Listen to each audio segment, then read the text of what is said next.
maneno machache ambayo yanaweza yakatufaa na ujumbe ambao tunaweza kuondoka nao.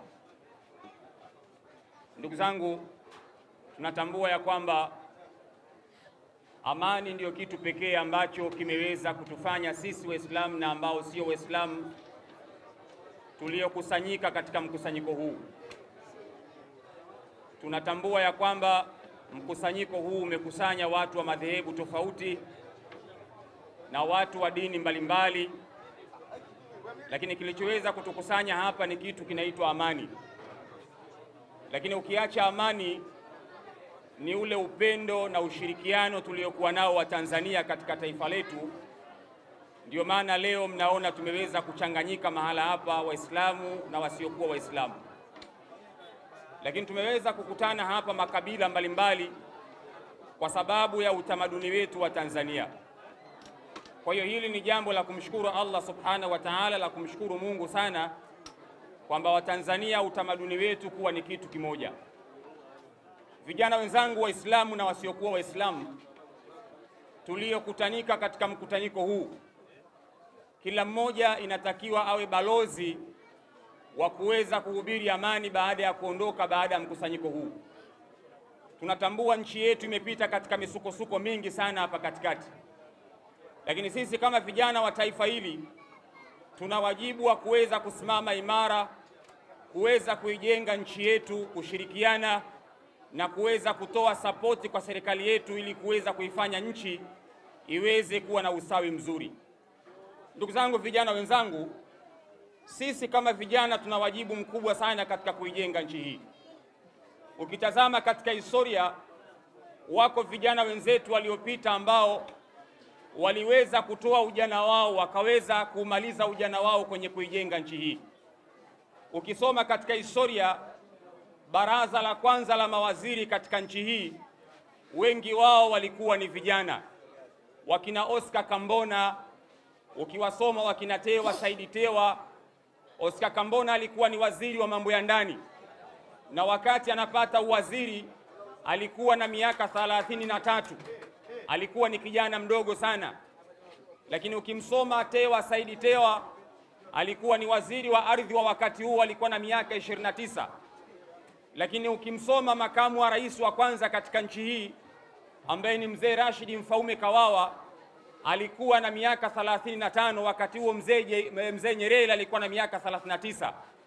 Kwa hiyo ukiangalia katika historia, wazee wetu wa miaka hiyo ambao walikuwa ni vijana waliweza kuitengeneza Tanzania katika ushirikiano na kupendana, wakaijenga mpaka leo nchi imefika hapa. Neema tunayoiona leo ya amani na utulivu na kupendana ni matunda ya vijana waliopita miaka iliyopita. Wao waliweza kutumia ujana wao vizuri kwenye kuijenga nchi. Wito wangu na ujumbe wangu kwa vijana wenzangu Waislamu na wale ambao sio Waislamu, tusiwe mstari wa mbele kwenye kuibomoa na kuiharibu nchi yetu.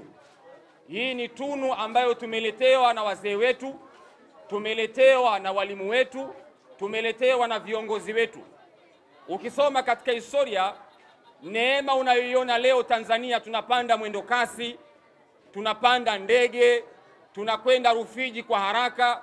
Zamani ukiwauliza kina mzee Jongo, Rufiji ilikuwa ni mwendo wa siku nzima au siku mbili huko njiani. Lakini leo unaweza kwenda Rufiji kwa muda wa dakika 45-30 umefika Rufiji. Zamani ukitaka kwenda Msanga Ngongele nyumbani kwetu unatumia siku mbili nzima huko njiani. Lakini leo unachagua gari gani upande kwenda Msanga.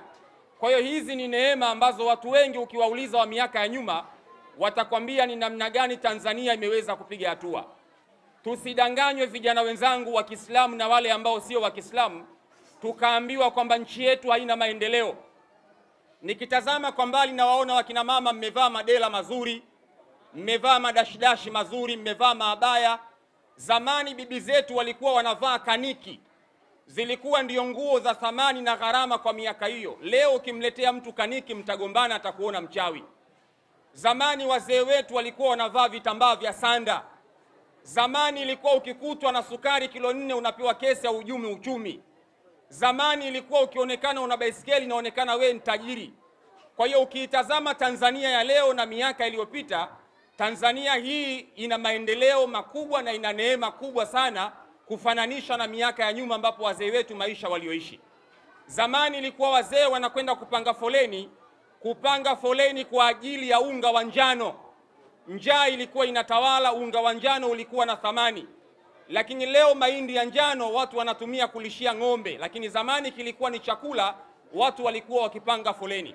Kwa hiyo kuna maendeleo, tusidanganywe na maneno ya watu mbalimbali wanaokuja kutudanganya kwamba hakuna haki, hakuna maendeleo. Sio jambo la kweli. Yuko mwanafalsafa mmoja aliwahi kusema neno haki linakuja katika mtazamo wa haki, lakini inawezekana nyuma yake kuna watu wanabatili wameificha kwenye neno haki. Kalimatul haqi urida biha batil. Inawezekana ukaambiwa haki, lakini kumbe inawezekana nyuma kuna watu wanabatili wameificha. Inawezekana kuna watu wana agenda za kisiasa. Inawezekana kuna watu wametumwa kwa malengo ya kuja kufanya sabotage kwenye nchi yetu ya kiuchumi. Kwa hiyo tusidanganywe tukaaminishwa kwamba hakuna haki au hakuna maendeleo. Tufanyeni kazi, tupambane kwenye kuijenga nchi yetu. Sisi ndo vijana wa Kitanzania ambao inatakiwa tuweze kusimama imara kwenye kuijenga nchi yetu. Tusiwe mstari wa mbele kwenye kuibomoa nchi yetu, kwa sababu ujana wetu utakuwa hauna athari yoyote. Wazee waliopita, vijana waliopita, athari yao inaonekana. Ndio maana leo mnaiona Tanzania ya amani. Ndio maana mnaona neema zote hizi, kwa sababu kuna watu ujana wao waliutumia kwenye kuijenga nchi hii. Mwisho nimalizie ujumbe wangu kwa vijana wa Kiislamu na msiokuwa Waislamu. Kuna tishio limekuja la tarehe 9. Kuna baadhi ya watu wanahamasisha vijana waingie barabarani kwenda kuandamana. Vijana wenzangu wa Kiislamu na wale ambao sio wa Kiislamu, katika moja ya kitu cha ajabu na cha hatari zaidi, wale ambao wanatuhamasisha sisi kuingia barabarani kwenda kuandamana, kuharibu nchi yetu, kuharibu miundombinu yetu, wao hawapo katika nchi hii. Lakini pia wao hawapo front line, hawapo mstari wa mbele. Wanatuhamasisha sisi tukaharibu nchi yetu, tukaharibu miundombinu yetu, tukaharibu taswira ya nchi yetu kimataifa. Hii ni katika moja ya sabotage kubwa sana tukikubali kuingia kufanya maandamano kwa lengo la kwenda kuharibu nchi yetu. Kila mmoja akitoka hapa awe ni balozi wa kwenda kumwambia mwenzie kwamba sisi kama vijana wa Kitanzania tuna wajibu wa kulinda taifa letu kwa gharama yoyote, na wala haiwezi kuwa wajibu kwa kijana wa Kitanzania kuiharibu nchi yake. Yako mengi yatazungumzwa. Nimegewa dakika 6 niweze kuwasilisha lile ambalo Mwenyezi Mungu amenikadiria kuweza kuliwasilisha. Ujumbe wangu kwenu kama vijana wa Kitanzania, tusishikwe masikio. Kila mmoja atambue kwamba hii ni neema, na kila mwenye neema anahusudiwa. Hakuna anayependa kuiona Tanzania ipo katika mtazamo huu.